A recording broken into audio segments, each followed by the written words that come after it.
Today we're going to discuss Ethan Frome by Edith Wharton.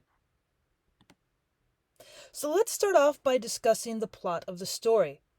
Now, your narrator is going to find themselves laid up in the small New England town of Starkfield for the winter, and he sets out to learn about the life of a mysterious local named Ethan Frome, who had a tragic accident some 20 years earlier. Now, after questioning the various locals at the post office with little result, the narrator finally comes to learn the details of Ethan's smash-up, as the locals call it, when a violent snowstorm forces the narrator into an overnight stay at the Frome household. So then we get away from the prologue and we start into the chapters of the story. Now, going back to that tragic year, we find Ethan walking through the snowy Starkfield town at midnight. Now, he arrives at the village church, where lights in the basement reveal a dance. So Ethan loiters by the window in the dark, transfixed by the sight of a young girl in a cherry-colored scarf. Now, he's come to the church to fetch his wife's cousin, Maddie Silver, who's been living with the Fromes for over a year, helping around the house. Now, eventually we learn that Maddie is the girl in the red scarf, and she's also an object of Ethan's affection. So when the dance lets out in Chapter 1, Ethan hangs back to keep his presence unknown. Now, Maddie refuses the offer of a ride home from another young man named Dennis Eady and begins the walk home alone. So then Ethan eventually catches up with her, and as they continue on their way together, Ethan experiences a sense of thrill in Maddie's presence, and the tension between the two becomes quite apparent.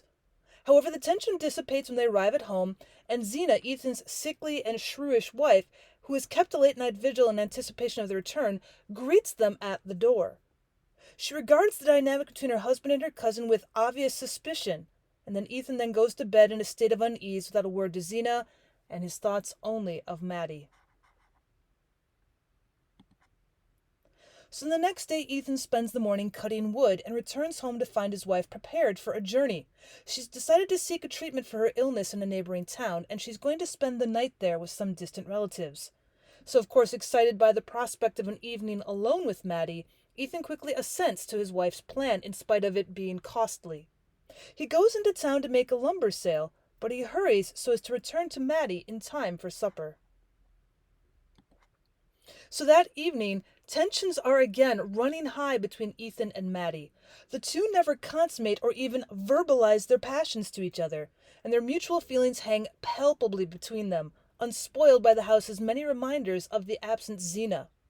Now, catastrophe threatens when the cat shatters Xena's favorite pickle dish, which is never used, and Maddie had taken out to celebrate their dinner together, but Ethan quickly pieces the shards together and tucks the broken dish back in its place, promising to fix it as soon as possible. Now, after supper with Maddie busy at her sewing work, Ethan contemplates an outright demonstration of his affections towards her, but he stops short of full disclosure.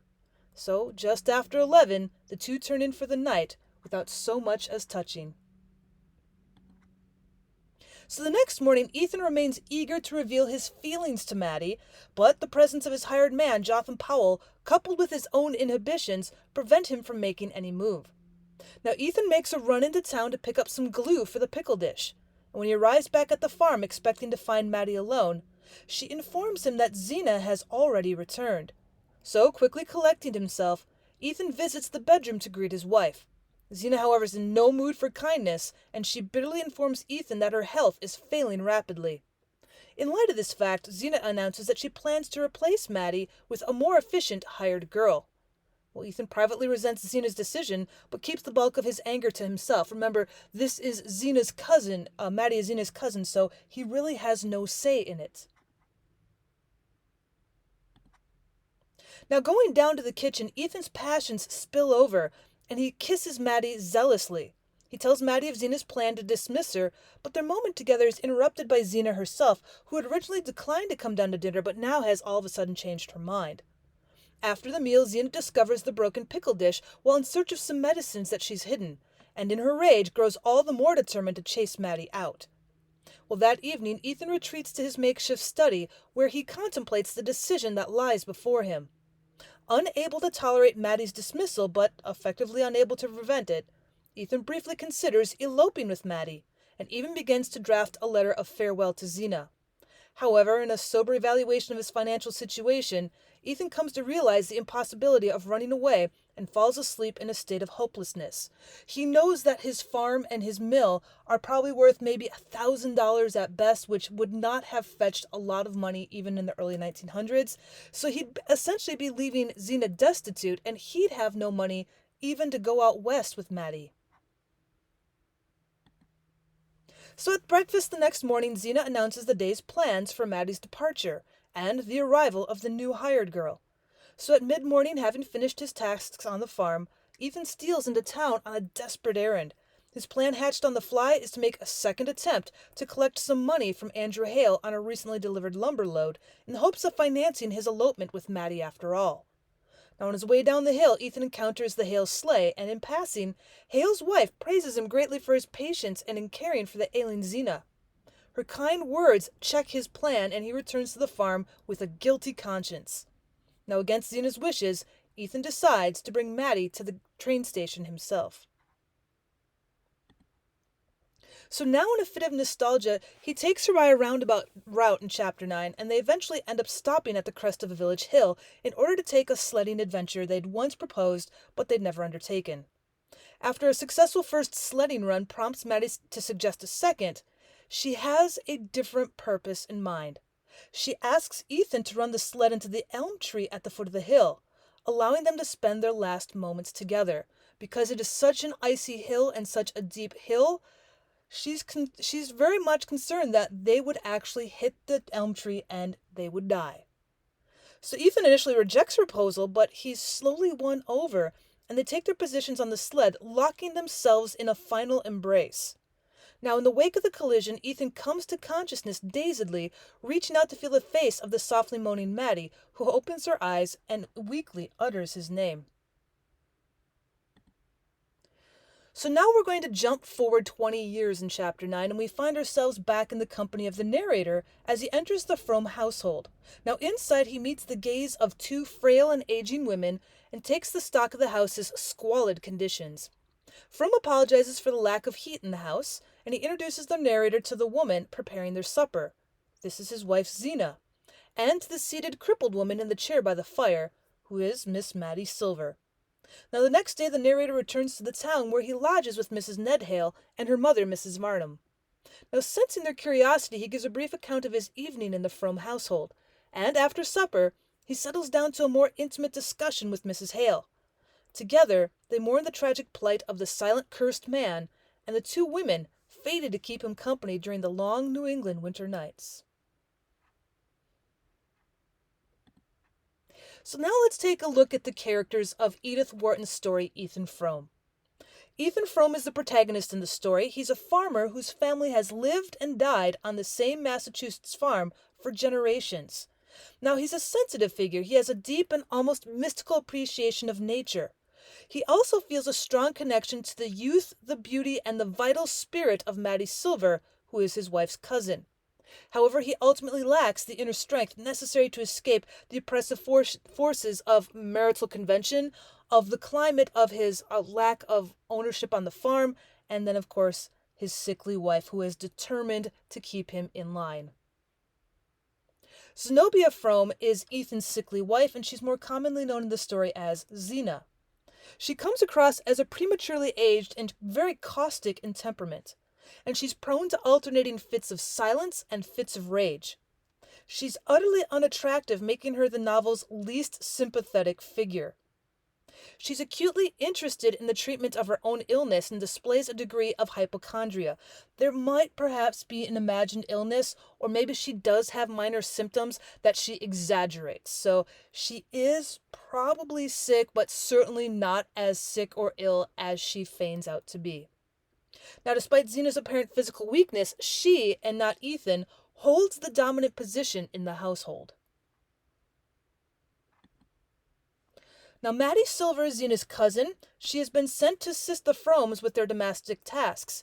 She's attractive, she's young, she's energetic. She becomes the object of Ethan's affection and starts to reciprocate his infatuation. Now, because the reader sees Maddie only through Ethan's own lovesick eyes, she never truly emerges as a well-rounded character. She often seems more a focus for Ethan's rebellion against Xena and Starkfield than an actual flesh and blood person with both strengths and weaknesses. So we see the narrator in the prologue, and we don't meet up with the narrator again until chapter 9. So he's narrating the entire story, but we don't actually see them as a person except for in the prologue and in the end of chapter 9. Although he recounts the story's events, he plays no actual part in the story itself, and that he remains nameless highlights the thinness of his character. Now, as a stranger to Starkfield, he views Ethan Frome's story with fresh eyes and operates as a conduit between the closely guarded story of Frome's tragedy and us as the readers in the world outside of the novel.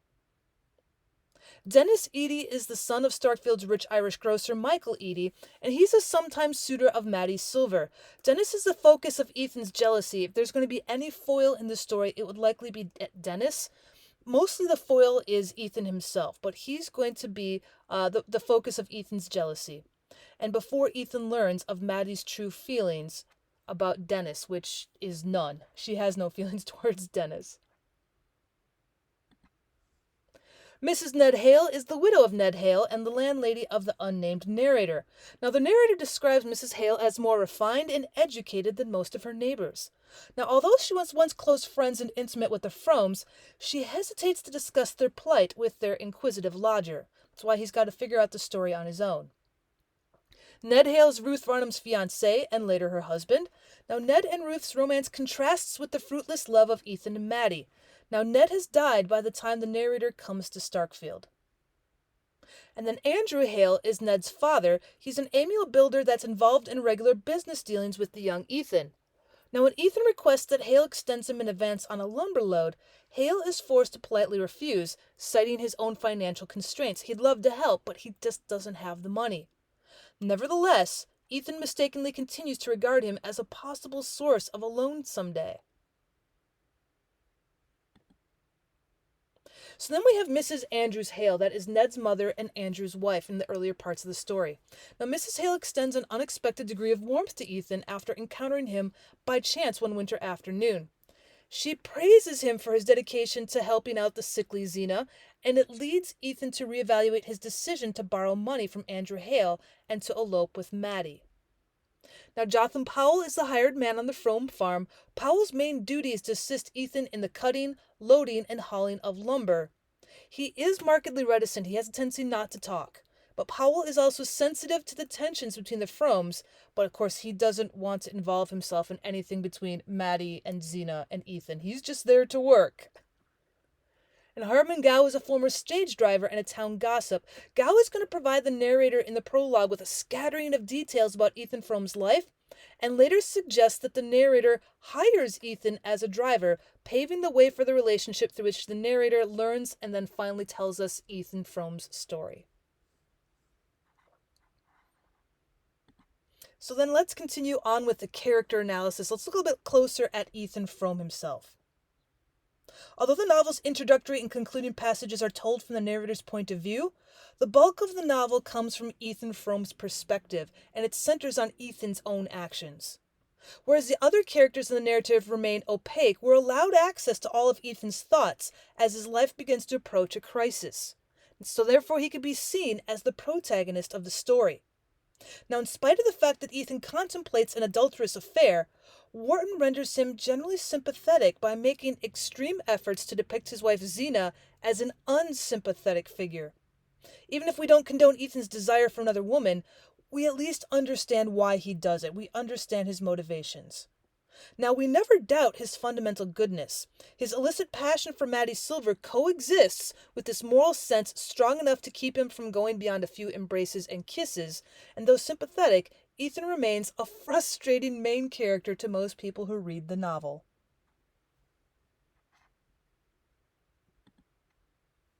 So Wharton's novel emphasizes two themes: the conflict between the passion and the social convention of Ethan Frome, the constricting effects that a harsh winter climate can also have on the human spirit. Now, these themes almost seem to conspire to make Ethan a passive, unhappy victim of circumstance that's weighed down by his duty to his wife, his bitter existence as tending his poor farm, and the strain that Starkfield's frozen landscape places on his soul. He feels trapped. Now, we have the old local, Harmon Gow, telling our narrator, well, I guess he's been in Starkfield too many winters. Now, this assessment seems to be Wharton's epitaph for her protagonist, who's forced, like the original Ethan Frome and his wife Endurance in the graveyard, to endure rather than to act. Now, his entire life becomes a series of dreams that are just destroyed by circumstance. Xena's illness and his poverty crush his desire for wider horizons, which we see in his hope to leave Starkfield and in his interest in chemistry and engineering. Now, his desire for Maddie is likewise crushed by his inability either to break free of Xena or to muster the courage to defy convention and risk ruin of the farm. Now, Ethan is a sensitive man and a lover of nature and basically a decent person, but he lacks the emotional strength and so is mastered by his own circumstances. It is appropriate, then, that his only bold decision in the entire novel is to commit suicide, and even then, that was a decision that Maddie pushes on him, and so, in fact, he contains little courage. Rather, his final mad sled ride to disaster constitutes the ultimate expression of passivity. Now, unable to face consequences of any of his decisions, he elects to try to escape all decisions forever. Now let's take a look at the analysis of Xena Frome. Although Xena's not as rounded as a character as her husband, the negative aspects of her personality emerge quite clearly, and she kind of seems like the novel's villain. While she's technically a victim of Ethan's plans to commit adultery, the reader comes to sympathize much more with Ethan because he feels imprisoned in his marriage to the sickly and shrewish Xena. Now, Wharton's physical descriptions make Xena seem old and unfeminine. Furthermore, she speaks only in a complaining whine, and all of her actions seemed calculated to be as vindictive towards Ethan as possible. Now, her illness might make some of this crotchety behavior forgivable, but she so relishes her role in her own suffering that the reader suspects her of hypochondria, or at least of exaggerating her illness. Now, her only talent is for caring for the sick, and the only time she displays any vitality or sense of purpose is when she's administering to Ethan and Maddie at the end of the novel. Now, one imagines her taking a perverse delight in Ethan and Maddie's suffering since she knows they attempted to kill themselves just to escape her. So it's important to note, however, that all of Xena's faults are relayed from Ethan's point of view, which, given for his passion for Maddie, is far from impartial. So although she seems quite like the villain, remember we only see her through Ethan's eyes. Now let's take a look at the analysis of the character of Maddie Silver. So Maddie's character constitutes the hinge on which the plot of Ethan Frome turns. All of the story's events are set in motion by her presence in the Frome household. Yet when we glimpse Maddie as we glimpse Xena only through Ethan's eyes, his perception of her is skewed by his passion. With her grace, beauty, and vitality, she obviously embodies everything that he feels that Xena does not, and so becomes the focus of his aborted rebellion against his unhappy life. Now, Maddie's distinguished by little other than the red decoration that she wears, which symbolizes both passion and transgression. So until the very end, we can't even be certain that Maddie reciprocates Ethan's feelings for her. Now, when at the climax of the novel, Maddie's true self does shine through, we do see her as an impulsive, melodramatic young woman, more adolescent than adult. Her most active deed of self-definition is persuading Ethan to attempt suicide, which obviously reveals her as rather immature and ready to give in to whatever passionate and foolish thoughts will enter her head. Yet because the text has so strongly established Maddie as the horrid Xena's polar opposite, we have a tendency to forgive her childish delight in melodrama. So even in her recklessness, Maddie seems preferable to the shrewish, complaining, and curmudgeonly Xena. It is better that Ethan dies a quick death with Maddie, most people feel, than a slow one with Xena. Nevertheless, one cannot help but suspect that Maddie may not be quite worth the passion that Ethan directs her way, and that the rebellion and escape she represents are more important than the pretty, flighty, and slightly absent-minded girl that Maddie actually is. So let's look at the themes. So the idea of society and morality as obstacles to the fulfillment of Ethan's desire. So the constraint that social and moral concerns place on individual desire is perhaps this most prominent theme, since Ethan Frome's plot is concerned with Ethan's desire for a woman who is not his wife. By denying Xena a single positive attribute, and presenting Maddie as the epitome of glowing, youthful attractiveness, Wharton renders Ethan's desire to cheat on his wife as perfectly understandable. The conflict does not stem from within Ethan's own heart. His feelings for Maddie never waver. Instead, the conflict occurs between his passions and the constraints placed on him by society, which control his conscience and impede his fulfillment of his passions. Again and again, Wharton displays the hold that social convention has on Ethan's desires. Although he has one night alone with Maddie, he cannot help but be reminded of his domestic duties as he sits in his own kitchen. Now he plans to elope and run away to the west, but he can't bring himself to lie to his neighbors in order to procure the necessary money. Now, in the end, Ethan opts out of the battle between his desires and goes towards social and moral orders.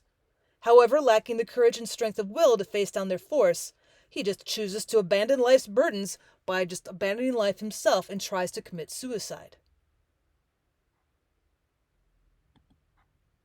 Another theme we have is the actual weather, the weather as a stifling force. Now, Ethan Frome, the novel's protagonist, is described by an old man as having been in Starkfield too many winters. Now, as the story progresses, the reader and the narrator begin to understand more deeply the meaning of this statement. Although a wintry mood grips Ethan Frome from the beginning, and even the name Starkfield conjures the images of northern winters and their starkness, the narrator appreciates the winter's spare loveliness at first. However, he eventually realizes that Starkfield and its inhabitants spend much of the year in what amounts to a state of siege by the winter elements. Now, the novel suggests that sensitive souls like Ethan become buried emotionally beneath the winter, and their resolve and very sense of self sapped by the oppressive power of the 6-month-long cold season. Now, Ethan yearns to escape Starkfield because when he was younger, we learn, he hoped to leave his family farm and work as an engineer in a larger town. Though Xena and poverty are both forces that keep Ethan from fulfilling his dream, the novel again and again positions the climate as a major impediment to both Ethan and even his fellow townsfolk. Now, physical environment is characterized as destiny, and the wintry air of the place seems to have seeped into Starkfield residents' very bones. In fact, it also is the charge as to how Maddie and Ethan kill themselves. They wouldn't have been able to go sledding on the ice unless it was this winter. Now, when we look at the idea of motifs and symbols, the first one that we look at is the sense of illness and disability, since all of your main characters are going to be hindered by it. Ethan and those individuals close to him, including by the end of the novel, Maddie, they suffer from sickness or disability. Now, caring for the sick and the lame defines Ethan's life. He spends years before the novel tending to his ailing mother, and then he has to care for his hypochondriac wife, Xena.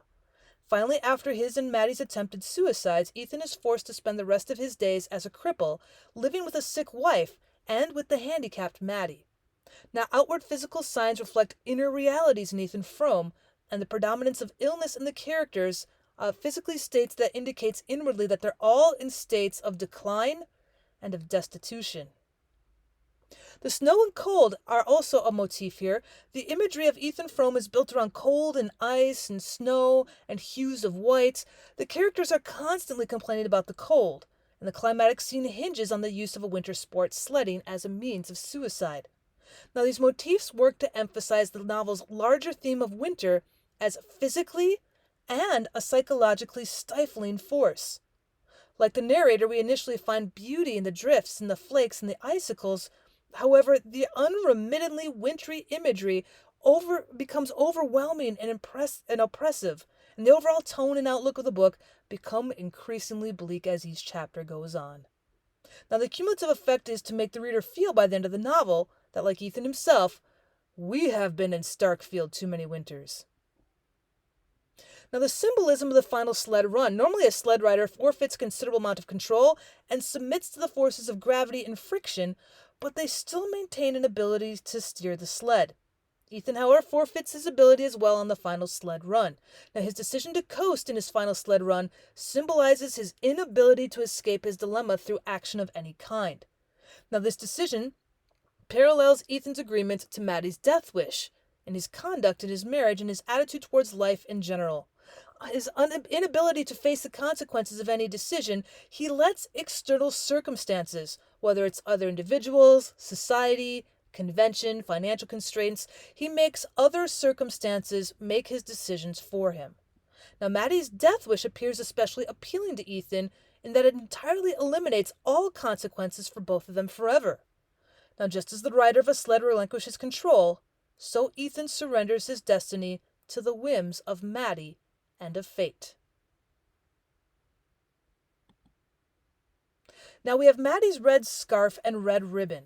Now in two key scenes when Maddie and Ethan are alone together, such as outside the church after the dance with her scarf, and in the Frome house on the evening of Xena's absence with her red ribbon, Wharton emphasizes that Maddie wears red. Now at the dance she wears this red scarf, and for the evening alone she puts on a red ribbon, and red is the color of blood, of ruddiness, good health, vitality, everything that Maddie has in abundance, and all of which Xena lacks. Now in the impressive white landscape of Starkfield, red stands out, just as Maddie stands out in the oppressive landscape of Ethan's life. Red is also the color of transgression and could be marked as sin, because it is a trademark color of the devil, especially in New England, where in Puritan times adulterers were forced to wear such as red A's in their clothes, which is immortalized in Nathaniel Hawthorne's The Scarlet Letter. Thus, if Maddie's scarlet adornments also symbolize her role as Ethan's temptress towards moral transgression. Now we also have the cat and the pickle dish scene.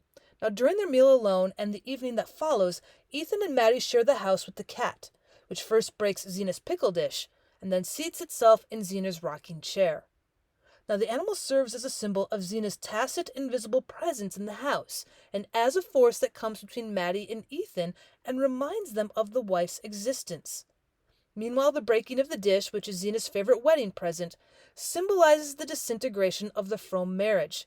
Xena's anguish over the broken dish manifests her deeper anguish over her own fractured relationship with Ethan.